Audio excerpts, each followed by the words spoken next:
మనందరికీ 2 ఓట్లు ఉంటాయి.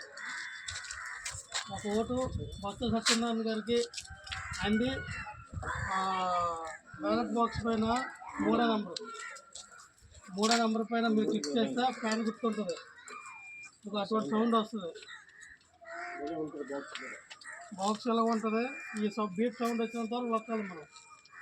మొదటి ఓటు ఆయనకి బొత్స సత్యనారాయణ గారికి వేస్తే ఆయన మళ్ళీ ఎమ్మెల్యే అవుతారు. మళ్ళీ జగన్మోహన్ రెడ్డి గారు సీఎం అయ్యే అవకాశాలు ఉంటాయి.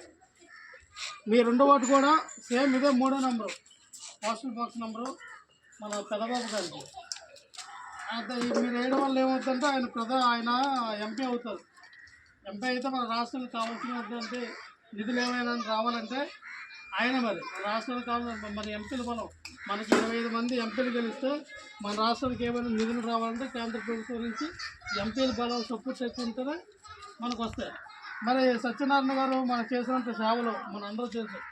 బొత్స సత్యబాబు చేసిన ఇంకేమైనా మీ గ్రామానికి కానీ ఏమైనా డ్రైనేజ్ కానీ వాటర్ సమస్య కానీ ఏదైనా ఉంటే ఈసారి డైరెక్ట్గా మనం సత్యనారాయణ గారికి శనసీని గారికే చెప్తాం. ఎందుకంటే మన బాధలు మన కష్ట సుఖాలు ఏదైనా ఆలోచించేవారు శనసీని గారు, బొత్స సత్యనారాయణ గారు.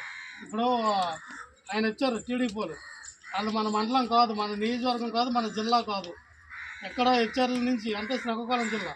రేపు ఎలక్షన్ అయిపోతే వాళ్ళు వెళ్ళిపోతారు. మనం చెప్పిన మన బాధ అయిన పరిస్థితులు వాళ్ళు లేరు.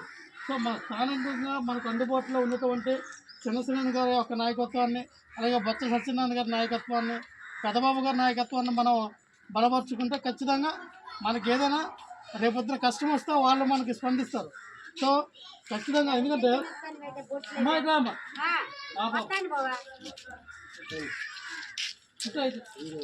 ఇప్పుడు జగన్మోహన్ రెడ్డి గారు మళ్ళీ సీఎం అయితే మీకు ఇప్పుడు వచ్చినటువంటి పథకాలన్నీ వస్తాయి. ఏ రకంగా అయితే మీ అకౌంట్లో డబ్బులు పడుతున్నాయో సేమ్ ఆ రకంగా మళ్ళీ అకౌంట్లో డబ్బులు పడతాయి.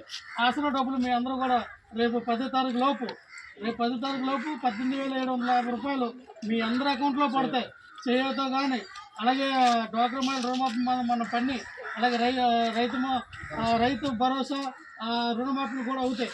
ఇవన్నీ కూడా జగన్మోహన్ రెడ్డి గారు ఒక్కలే చేశారు, ఇంకెవరైతే చేయలేరు. ఇప్పుడు అమ్మఒడి అవనాయండి, ఇప్పుడు నాడు కాలకి ఎప్పుడైనా స్కూళ్ళు ఎంత బాగున్నాయో మేము చదివినప్పుడైతే కింద నాన్న మీద కూర్చొని చదివాళ్ళం. ఇప్పుడు జగన్మోహన్ రెడ్డి గారు వచ్చిన తర్వాత డిజిటల్ లైబ్రరీ వచ్చింది, పెద్ద పెద్ద బెంచీలు వేశారు. స్కూల్ రంగం ఎంత బాగుందమ్మా. సో మన పిల్లలకి ఇంగ్లీష్ మీడియం కానీ మన పిల్లల చదువు కోసం కానీ మనకు వయసు ఆరోగ్యశ్రీ 5 లక్షలే ఉండేది, ఇప్పుడు 25 లక్షలు చేశారు జగన్మోహన్ రెడ్డి గారు. ఒకసారి ఆలోచించండి. ఎందుకంటే ఎక్కువగా మన ఎస్సీ అంటేనే జగన్మోహన్ రెడ్డి గారికి మనం ముందుంటాం కాబట్టి ఒక ఓటు కూడా బయటకు పోకుండా మన జగన్మోహన్ రెడ్డి వైఎస్ఆర్ పార్టీకి మనం ఖచ్చితంగా మనం రుణం తీర్చుకోవాలి. మనకున్నటువంటి 2 ఓట్లు కూడా ఫ్యాన్ గుర్తుపై వేసి మళ్ళీ జగన్మోహన్ రెడ్డి గారిని గెలిపించుకుందాం. ఓకేనా? నా పేరు రేగిరి లక్ష్మణరావు, నేను వరకముట్రావు నుంచి వచ్చాను. మొన్న 24వ తారీఖున జగన్మోహన్ రెడ్డి గారి సమక్షంలో నేను వైఎస్ఆర్ పార్టీలో జాయిన్ అయ్యాను. మరి ఈ బాధ్యతలు శనసీని గారు అలాగే బొత్స సత్యనారాయణ గారు నాకు ఈ బాధ్యతలు అప్పచెప్తారు. అందుకే మన గడప ఎక్కడైతే మన దళితులు ఉన్నారో వాళ్ళందరినీ కూడా మోటివేషన్ చేయడం, మన పార్టీకి ఓటేయండి అని చెప్పడం. రేపు ఏమైనా మీ బాధలు కానీ ఇబ్బందులు అంటే నేను గట్టిగా వాళ్ళని అడుగుతాను. ఓకేనా?